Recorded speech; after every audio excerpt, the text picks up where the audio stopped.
अस्सलाम वालेकुम and welcome back to channel. आज मैं बात करूंगा अस्थमा यानी दमा के ऊपर। यह क्रोनिक नेचर की बीमारी है, यानी ऐसी बीमारी जिसको हम जड़ से ख़त्म नहीं कर सकते लेकिन इसको कंट्रोल कर सकते हैं। हमारी सांस की नालियों का रिएक्शन कुछ चीज़ों के एंगेज हो जाता है और इस रिएक्शन के नतीजे में हमारी सांस की नालियों में सोजिश आ सकती है और सिकुड़ सकती हैं, जिससे सांस में तंगी हो जाती है। अगर हम मुख्तसर दमे के मैकेनिज़्म के ऊपर बात करें तो जैसे ये एलर्जन हमारी बॉडी में आता है तो डिफेंस मैकेनिज़्म के सेल्स यानी माइक्रोफेज इस एलर्जन को निगल लेती हैं और टी सेल को भेज देती हैं। टी सेल इंटरल्यूकन 4 रिलीज़ करता है और बी सेल को पी सेल यानी प्लाज्मा सेल में तब्दील कर देता है।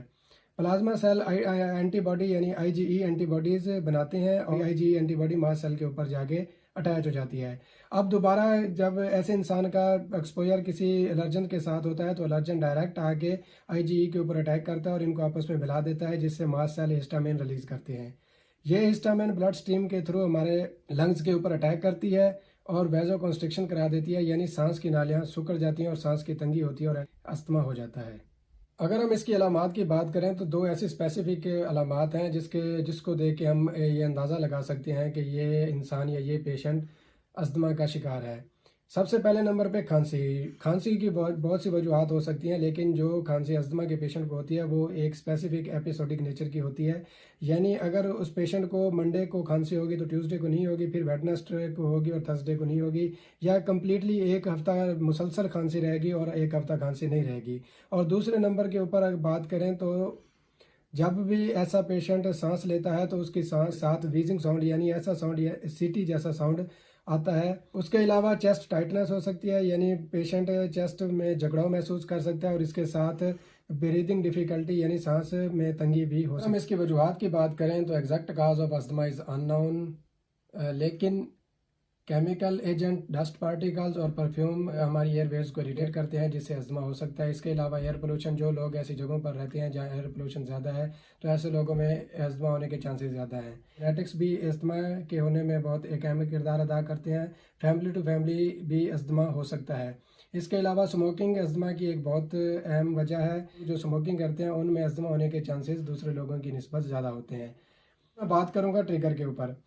ट्रिगर ऐसे पार्टिकल हैं जिससे कि एक्सपोजर से लोगों को अस्थमा हो सकता है। कुछ लोगों को अस्थमा पोलन ग्रेन से होता है, कुछ लोगों को सडन चेंज ऑफ टेम्परेचर से अस्थमा होता है, कुछ लोगों को डस्ट पार्टिकल से अस्थमा होता है और कुछ लोगों को पेट से भी अस्थमा हो सकता है। तो पेशेंट के चाहिए कि वो ऐसे ट्रिगर को नोट करें जिससे उनको अस्थमा हो सकता है, और ट्रिगर के एक्सपोजर को कम करके हम अस्थमा होने के चांसेस भी कम कर सकते हैं। So avoidance of trigger is most important in the prevalence of asthma. अगर मैं बात करूँगा इसके ट्रीटमेंट की, इसके ट्रीटमेंट में कॉमनली इन्हेलर का इस्तेमाल किया जाता है, लेकिन इन्हेलर का नाम सुनते ही लोग परेशान हो जाते हैं कि कहीं इसकी आदत ना हो जाए या ठीक है या नहीं। तो अगर जनरली हम बात करें तो कोई भी प्रॉब्लम हो मेडिसिन खानी पड़ती है।